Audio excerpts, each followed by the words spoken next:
الحمدللہ رب العالمین والصلاة والسلام علی خاتم النبیین اما بعد فاعوذ باللہ من الشیطان الرجیم بسم اللہ الرحمن الرحیم الصلاة والسلام علیک یا رسول اللہ وعلی آلک واصحابک یا حبیب اللہ الصلاة والسلام علیک یا نبی اللہ وعلی آلک واصحابک یا نور اللہ۔ درود پاک پڑھنے کے بے شمار فضائل و برکات ہیں، بہت سارے واقعات، بہت ساری حدیثیں فضائل درود میں ملتی ہیں، مگر بعض اوقات ایسا ہوتا ہے کہ کچھ لوگ یہ سمجھتے ہیں کہ درود پاک بڑی اچھی چیز ہے، پڑھ لیں تو بڑا کمال ہے، لیکن نہ پڑھیں تو کوئی پرابلم نہیں ہے۔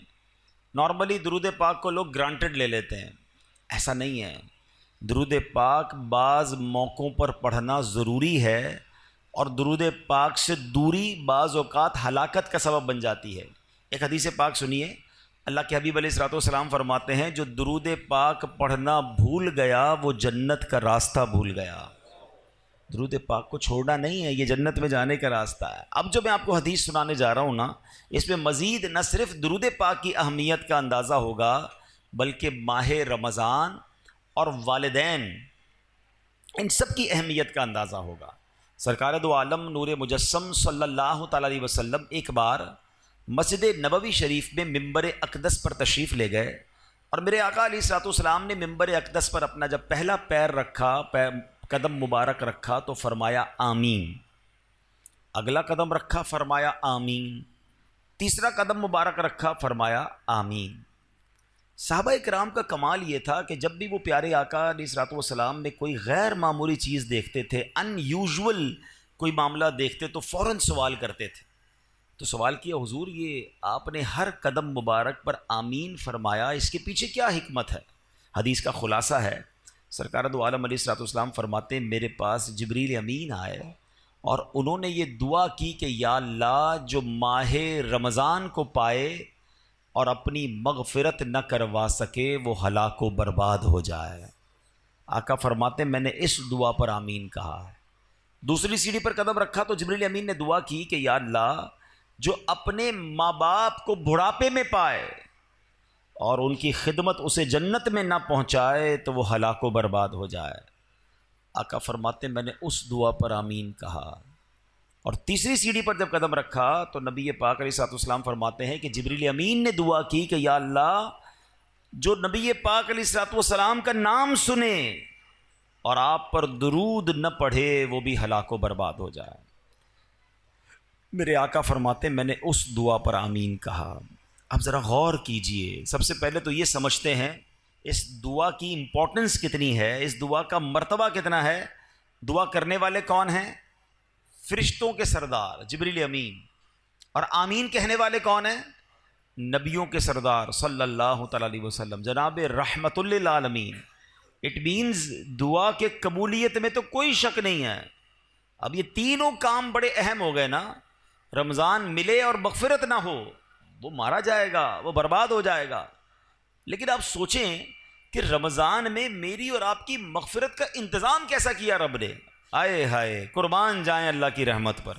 عشرہ رحمت کی آخری گھڑیاں چل رہی ہیں، سبحان اللہ۔ یعنی آپ اگر رمضان کو تھورلی دیکھیں نا تو یہ پورا پیکج ہے کہ کسی طریقے سے میرے بندے بخشے جائیں۔ رمضان ہے کیا؟ مولا علی شیر خدا کرم اللہ تعالی وجہ الکریم فرماتے ہیں اگر اللہ کو اس امت کو عذاب دینا ہوتا نا تو اس امت کو رمضان اور سورہ اخلاص عطا نہ فرماتا۔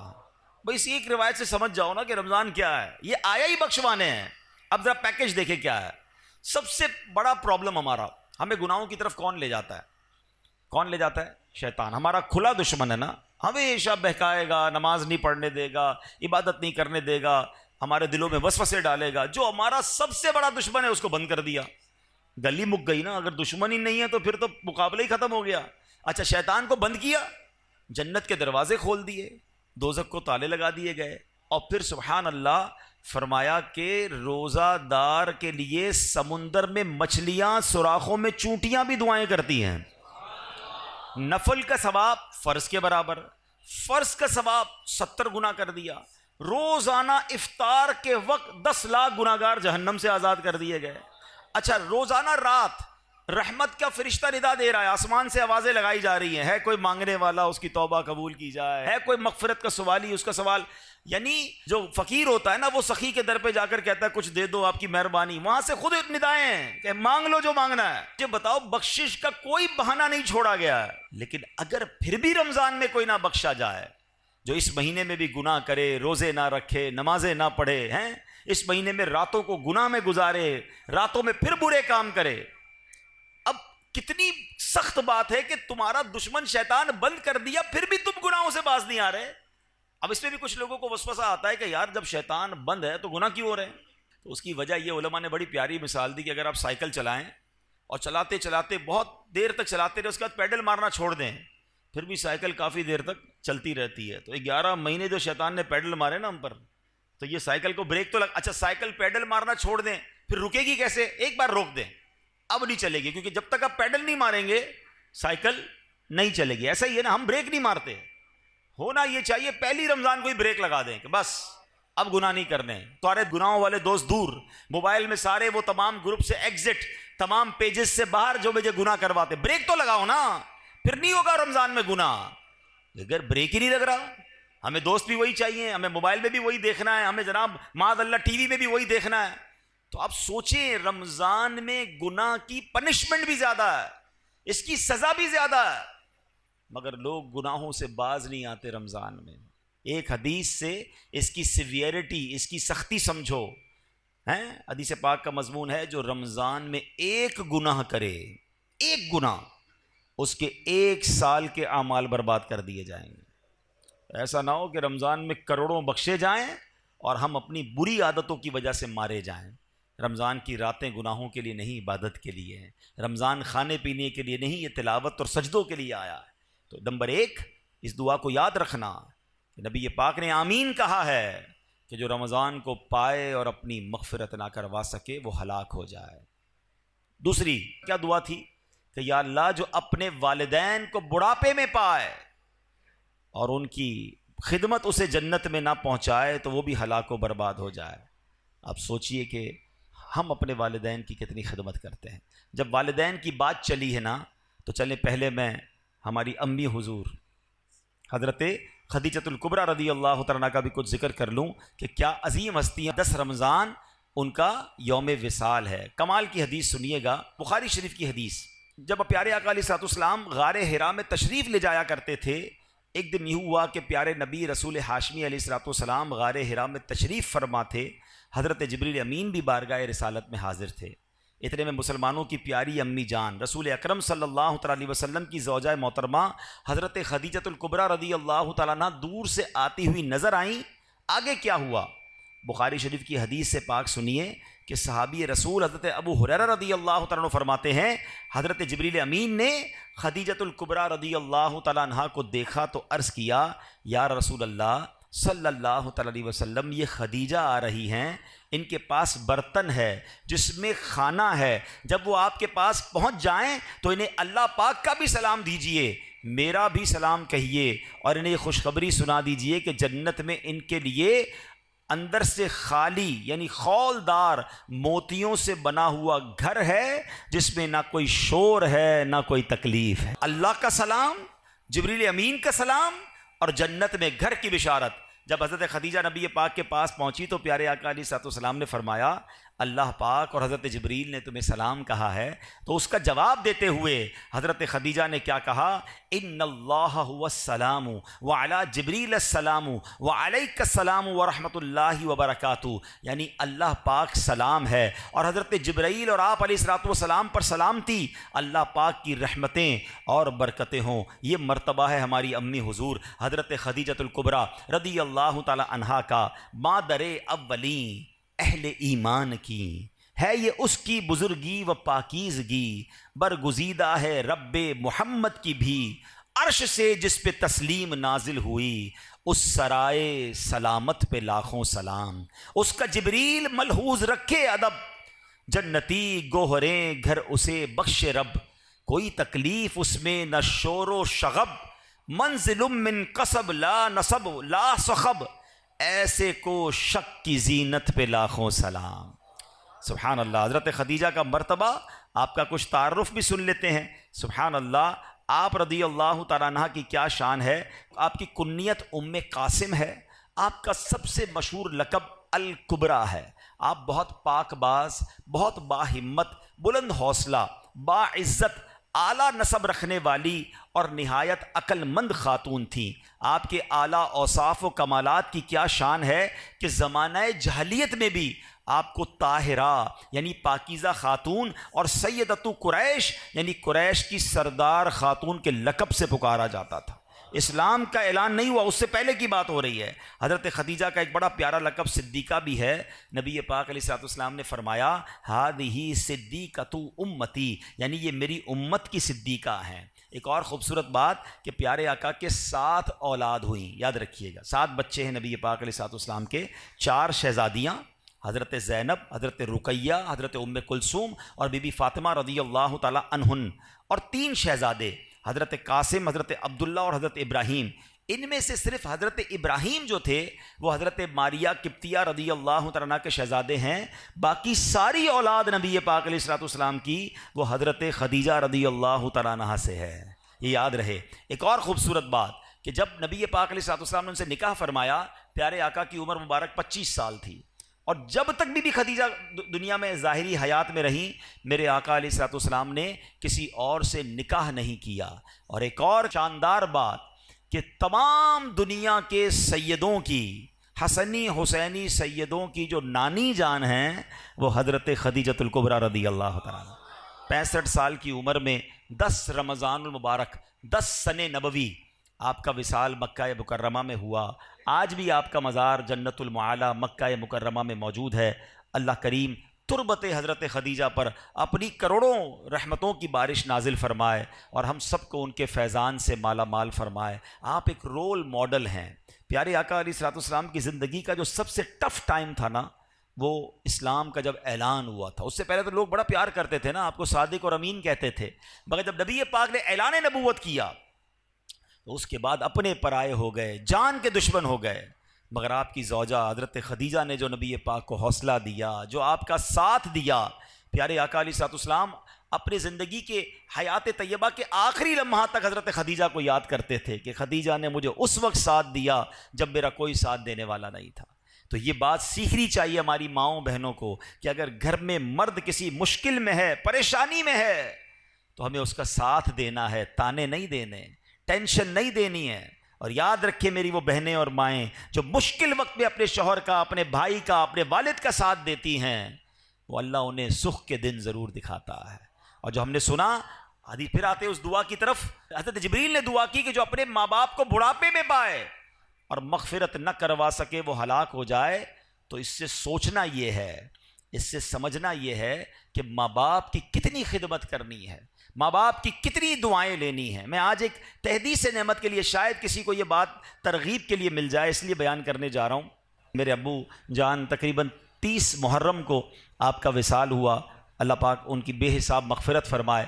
ہمیں یہ ضرور اطمینان ہے کہ محرم کے اسی مہینے میں عاشورے میں انہوں نے عمرہ بھی کیا تھا، اور حدیث پاک ہے کہ ایک عمرہ دوسرے عمرے تک گناہوں کا کفارہ ہے۔ والد صاحب نماز کے لیے گھر سے نکلے تھے اور راستے میں چوٹ لگی، اور اسی چوٹ سے وہ پھر دنیا سے چلے گئے، واپس نہ آ سکے۔ تو جو راہ خدا میں نکلتا ہے، اللہ پاک اس کو، اس سے اچھی کیا موت ہوگی کہ نماز کی حالت میں وہ تشریف لے گئے۔ لیکن میں نے یہ سوچا کہ ماں باپ تو چلے گئے، اگر ماں باپ حیات ہوتے تو ہم ان کے ساتھ کوئی افطار تو کرتے نا، ہیں ان کی کوئی افطار کی دعوت تو کرتے۔ تو میں نے اور میرے بھائی نے مشورہ کیا کہ اب نہ امی ہیں نہ ابو ہیں، ان کی مسجدیں تو ہیں، تو کیوں نہ ہم وہاں جا کر قرآن خوانی کر کے ایک افطار اجتماع ان کے ایصال ثواب کا کریں، تاکہ ان کی روح کو ثواب پہنچے اور قبر میں بھی انہیں احساس ہو کہ انہیں بچے ان کے بھولے نہیں ہیں۔ یہ بات میں نہ کرتا، مگر میں اس لیے اس طرح کی بات کر رہا ہوں کہ شاید وہ لوگ جن کے ماں باپ چلے گئے ہیں ان کو ترغیب ملے کہ خدا کی قسم آج اگر آپ کے پاس ماں باپ ہیں، واللہ یو آر سو لکی، جس کے پاس ماں باپ بھی ہیں اور رمضان بھی ہے، آئے ہائے ہائے، اور کیا چاہیے تمہیں کہ ماں کے ساتھ افطار کرتے ہو، والد کے ساتھ افطار کرتے ہو، ماں کی دعائیں تمہارے ساتھ ہیں اور رب کی رحمتیں برس رہی ہیں، اس سے اچھی تو کوئی بات نہیں ہے۔ تو پلیز ماں باپ ہیں تو قدر کیجئے، دعائیں لیجئے، ان سے ان کو راضی کرنا، یہ تمہارے لیے جنت کا سامان ہے۔ حدیث پاک کا مضمون ہے جن سے ان کے ماں باپ راضی ان سے ان کا رب راضی، اور اگر ماں باپ ناراض تو رب ناراض، انہیں ناراض نہ کرنا، ہمیشہ خوش رکھنا۔ اور اگر ماں باپ چلے گئے ہیں تو انہیں بھولا نہ کرو، کسی نہ کسی بہانے انہیں تحفے پہنچایا کرو۔ ہم کیا تحفہ پہنچا سکتے ہیں؟ اب تو ان کو کوئی پیسے تو نہیں دے سکتے، کوئی سوٹ پیس بھی نہیں دے سکتے، مگر دعائیں تو دے سکتے ہیں، ثواب تو پہنچا سکتے ہیں۔ ہر بندہ اپنی حیثیت کے مطابق کرے، ضروری نہیں کہ آپ بہت بڑا افطار اجتماع اماں جان کے لیے کریں گے تو ہی ثواب پہنچے گا، پوری مسجد بنائیں گے۔ ہر بندہ اپنی حیثیت کے مطابق، آپ مسجد میں ایک اینٹ لگا دیں اگر آپ کی جتنی حیثیت ہے، آپ 2 کھجوریں کسی کو کھلا دیں کہ یہ میرے ابو کے نام کی ایک کھجور، یہ میری والدہ کے نام کی ایک کھجور، انہیں پتہ تو چلے، انہیں ان کی روح کو احساس تو ہو کہ بچوں نے یاد رکھا ہے، بھول نہیں گئے، بھولی بسری داستان نہیں بن گئے ہم۔ اور آج آپ اپنے ماں باپ کو یاد رکھیں گے، کل آپ کے بچے آپ کو مرنے کے بعد یاد رکھیں گے۔ تو یہ سلسلہ آگے بڑھنا چاہیے۔ ماں باپ کی وجہ سے ہم جو کچھ ہیں آج ہیں، اللہ جو ہمیں عطائیں فرما رہا ہے، انہوں نے دن رات ہمارے لیے دعائیں کی ہیں، تو ہمیں ان کی قبر میں انہیں راحت پہنچانی چاہیے، وقتاً فوقتاً انہیں تحفے بھجوانے چاہیے۔ عید آتی تھی تو ماں کو سوٹ پیس دیتے تھے نا، ماں کو تحفہ دیتے تھے، اب نہیں دے پا رہے تو کوئی مسجد میں صدقہ جاریہ والا کام کر کے امی کو ثواب پہنچا دیں، کسی غریب کا بھلا کر دیں، نیت یہ کریں کہ میں اپنے ماں باپ کے لیے کر رہا ہوں۔ آپ کو پتہ ہے ماں باپ کے لیے ایصال ثواب کرنا کتنی بڑی نعمت ہے؟ جو بچہ اپنے ماں باپ کے لیے حج کرتا ہے نا، یعنی اگر فرض حج پہلے کر لیا، اب نفلی حج کرنے جا رہا ہے اور نیت کرتا ہے کہ میں اپنے والدین کے لیے کر رہا ہوں، تو حدیثوں میں یہ الفاظ آتے ہیں کہ ماں باپ کو تو حج کا ثواب ملے گا، اس بچے کو 10 حج کرنے کا ثواب ملے گا۔ کمال کی ہستیاں ہیں، ان کی وجہ سے ہمارا ثواب بھی ملٹیپلائی ہو جاتا ہے، تو پھر کیوں انہیں بھولیں؟ خوب ایصال ثواب کریں، ان کی قبر پر جایا کریں۔ اور تیسری حدیث پاک کا جو جز تھا، تیسری دعا تھی کہ اللہ کے نبی علیہ الصلوۃ والسلام نے فرمایا کہ جو پیارے آقا علیہ الصلوۃ والسلام کا نام نامی سنے اور درود پاک نہ پڑھے وہ بھی ہلاک و برباد ہو جائے گا۔ تو خوب درود پاک پڑھیں، خوب درود پاک پڑھیں۔ اس مہینے میں درود پاک پڑھنے کی عادت ڈالیں۔ علماء نے یہ بڑا آسان کر دیا ہمارے لیے کہ اگر ہم کبھی نبی پاک علیہ الصلوۃ والسلام کا نام سنیں اور درود پڑھنا بھول گئے تو علماء کہتے ہیں دن میں ایک مخصوص تعداد میں درود پاک پڑھ لیا کرو، 100 بار، 200 بار، 300 بار، تو پورے دن میں جتنی بار بھی نام نامی سنا ہوگا، لیا ہوگا، درود نہیں پڑھ سکے تو اب جو یہ پڑھو گے یہ پڑھنا قائم مقام ہو جائے گا۔ تو اللہ کریم سے میں دعا کرتا ہوں کہ رب کریم ہمیں ماہ رمضان کی قدر نصیب فرمائے، اپنے والدین کی قدر نصیب فرمائے، ہمیں درود پاک کی کثرت کرنے کی توفیق عطا فرمائے۔ رمضان میں تراویح میں جی نہ چرایا کریں۔ کچھ لوگوں کو دیکھا ہے شروع میں 3-4 دن آتے ہیں پھر غائب ہو جاتے ہیں، یا 2-5 روزہ 10 روزہ تراویح پڑھ کے سمجھتے ہیں تراویح معاف ہو گئی ہے۔ تراویح سنت موقدہ ہے۔ آپ کو پتہ ہے تراویح کا ثواب کتنا ہے؟ رمضان میں ہر سجدے پر اللہ کریم 1500 نیکیاں عطا فرماتا ہے، ہر سجدے پر جنت میں سرخ یاقوت کا ایک گھر عطا کیا جاتا ہے۔ ہائے ہائے ہائے، اتنی اللہ نے رحمتیں آسان کر دی، پھر ہم تراویحوں سے بھاگ جاتے ہیں۔ تراویح بھی پڑھیں، نوافل بھی پڑھیں، تہجد بھی پڑھیں، اللہ توفیق دے اشراق چاشت بھی پڑھیں، رغبت کریں۔ یہ وقت آیا، آپ کو پتہ ہے پچھلے رمضان میں کئی لوگ ہمارے ساتھ تھے، کیا پتہ اور آج نہیں ہے، کیا پتہ اگلے رمضان میں ہم نہ ہوں۔ تو اس رمضان کو اپنا آخری رمضان سمجھیں اور خوب عبادتیں کر لیں، یہ بخشوانے آیا ہے تو کر لیجئے جتنی نیکیاں کرنی ہیں۔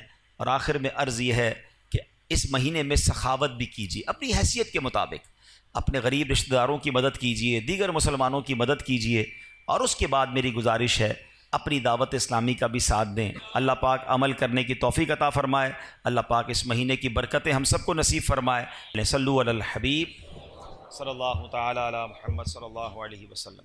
الحمدللہ رب العالمین والصلاة والسلام علی خاتم النبیین، یا ارحم الراحمین یا ارحم الراحمین یا ارحم الراحمین، یا ربنا یا ربنا یا ربنا یا ربنا یا ربنا۔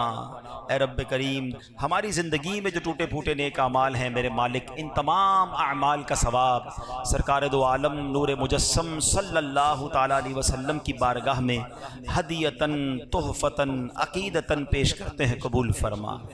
پیارے آقا کے وسیلہ جلیلہ سے تمام انبیاء کرام، تمام صحابہ کرام، بالخصوص ازواج مطہرات، ہماری امی حضور حضرت خدیجۃ الکبریٰ رضی اللہ تعالی عنہا، تمام شہدائے کربلا، شہدائے بدر، شہدائے احد، والدین مصطفیٰ کی ارواح کو پیش کرتے ہیں، قبول فرما۔ اے رب کریم تمام اولیاء کاملین، خصوصاً بالخصوص پیران پیر، پیر دستگیر شیخ عبد القادر جیلانی رحمۃ اللہ تعالی کی روح مبارکہ کو پیش کرتے ہیں، قبول فرما۔ اے اللہ سیدی اعلیٰ حضرت کو اس کا ایصال ثواب پیش کرتے ہیں، قبول فرما۔ تمام مسلمین، تمام مسلمات، بالخصوص میرے مرحوم والدین، دادا دادی، نانا نانی، تمام رشتہ دار اور یہاں جتنے اسلامی بھائی موجود ہیں، اللہ ان میں سے جن کے والدین دنیا سے چلے گئے، والدین میں سے کوئی ایک، اے اللہ ان کو اس کا ثواب پیش کرتے ہیں، قبول فرما۔ اے اللہ بخشے جانے والوں میں ہمارا نام بھی شامل فرما دے۔ اے اللہ آج ہماری بھی مغفرت فرما دے، ہمارے ماں باپ کو بخش دے، ہمارے بھائی بہنوں کو بخش دے، ہمارے بیوی بچوں کو بخش دے۔ اے اللہ سرکار علیہ الصلوۃ والسلام کی ساری امت کی بخشش فرما۔ ربنا تقبل منا انک انت السمیع العلیم وتب علینا یا مولانا انک انت التواب الرحیم وافوض امری الی اللہ ان اللہ بصیر بالعباد لا الہ الا انت سبحانک انی کنت من الظالمین۔ اے اللہ بیماروں کو شفا عطا فرما، قرض داروں کے قرضے اتر جائیں، بے اولادوں کو نیک اور صالح اولاد عطا فرما، ہم سب کو اسی رمضان میں مکہ مدینے کی حاضری عطا فرما۔ وصلی اللہ تعالی علی خیر خلقہ محمد وآلہ وصحبہ اجمعین برحمتک یا ارحم۔